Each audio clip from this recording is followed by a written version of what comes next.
voulais qu'on parle d'une notion importante qui s'appelle faire des erreurs. J'aimerais désacraliser la notion d'erreur parce que c'est quelque chose qui, malheureusement, j'ai pas d'autre terme, désolé, pourrit la vie de pratiquement tout le monde.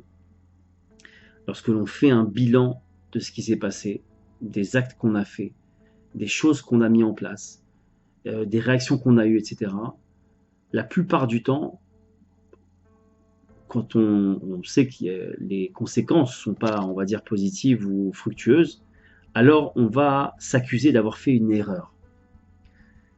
C'est une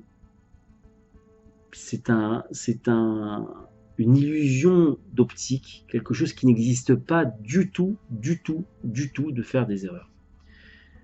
Je m'explique. En thérapie brève, on ne parle pas d'erreur, par exemple. On va parler de feedback.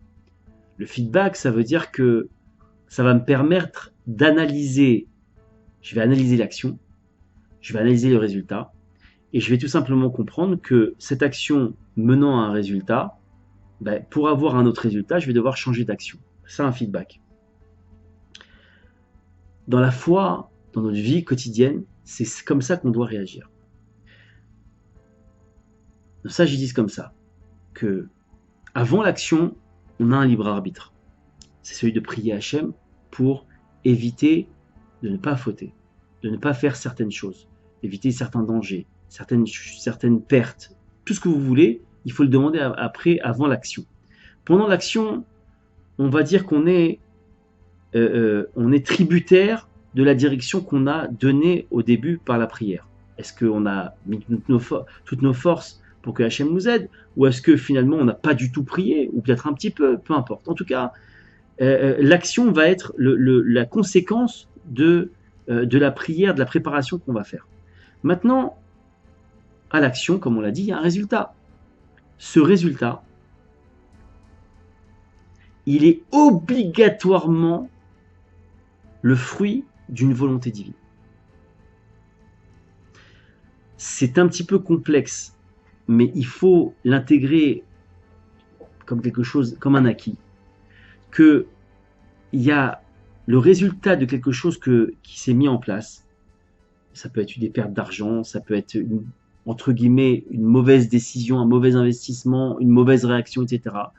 peut avoir des conséquences qui sont fâcheuses. Ces conséquences fâcheuses, elles ne sont pas liées à notre volonté, à nous. On avait ce libre arbitre en amont, mais il faut savoir que le résultat dépend d'Hachem. Ce résultat, quand il est mis en place, même si c'est le plus catastrophique des résultats, c'est la volonté d'Hachem. Donc, la remontrance, la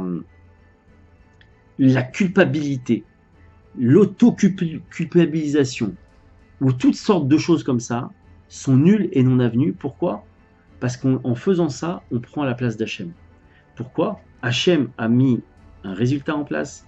Si je me morfonds, si je me culpabilise, si je me déteste, si je déteste l'autre, etc., déjà, je suis en dehors des clous de la foi. Par contre, si je veux être dans les clous de la foi, je dois comprendre et vous faire ce feedback. Pourquoi Hachem il a mis ce résultat-là ? Pour me faire comprendre que la préparation à l'action n'a pas été bien menée et que pour la prochaine fois, je me prépare mieux. Et c'est la seule chose qu'on doit se poser comme question, la seule analyse qu'on doit faire, avec le plus grand recul, la plus grande dissociation possible, de comprendre que le résultat appartient à Hachem, mais c'est un résultat qui doit nous faire comprendre des choses, non pas nous rentrer dans une tristesse où malheureusement la tristesse, il faut savoir que la tristesse, c'est le plus grand anesthésiant au monde de conscience et de réflexion. Donc celui qui veut être un légume au niveau de la réflexion et des réactions et des prises de conscience, alors qu'il soit triste, le pauvre. Mais en tout cas, nous, ce que je veux vous conseiller aujourd'hui, c'est surtout ne rentrez pas en tristesse, surtout prenez le recul de dire oui, c'est Hachem qui a mis ça en place, et pourquoi il a mis ça en place, quelle est la leçon à tirer de cela, c'est que j'aurais dû mieux me préparer avant et que pour la prochaine fois, le feedback pour la prochaine fois, c'est de mieux prier et de mieux préparer. C'est fondamental et ça va éviter beaucoup, beaucoup, beaucoup de dépression, beaucoup de mal-être, beaucoup de, encore une fois, de culpabilité qui n'ont aucun lieu d'être. Alors que Bezrat Hachem, on puisse tous, tous, tous avoir cette superbe analyse du feedback, de cette analyse de pourquoi et de plus recommencer parce qu'on aura une super préparation en amont, c'est-à-dire de prier comme des lions pour ne plus jamais tomber dans ce piège du Yetzirah et arriver à ce résultat qui nous est plaisait tant. Amen. Ken Yehatzon.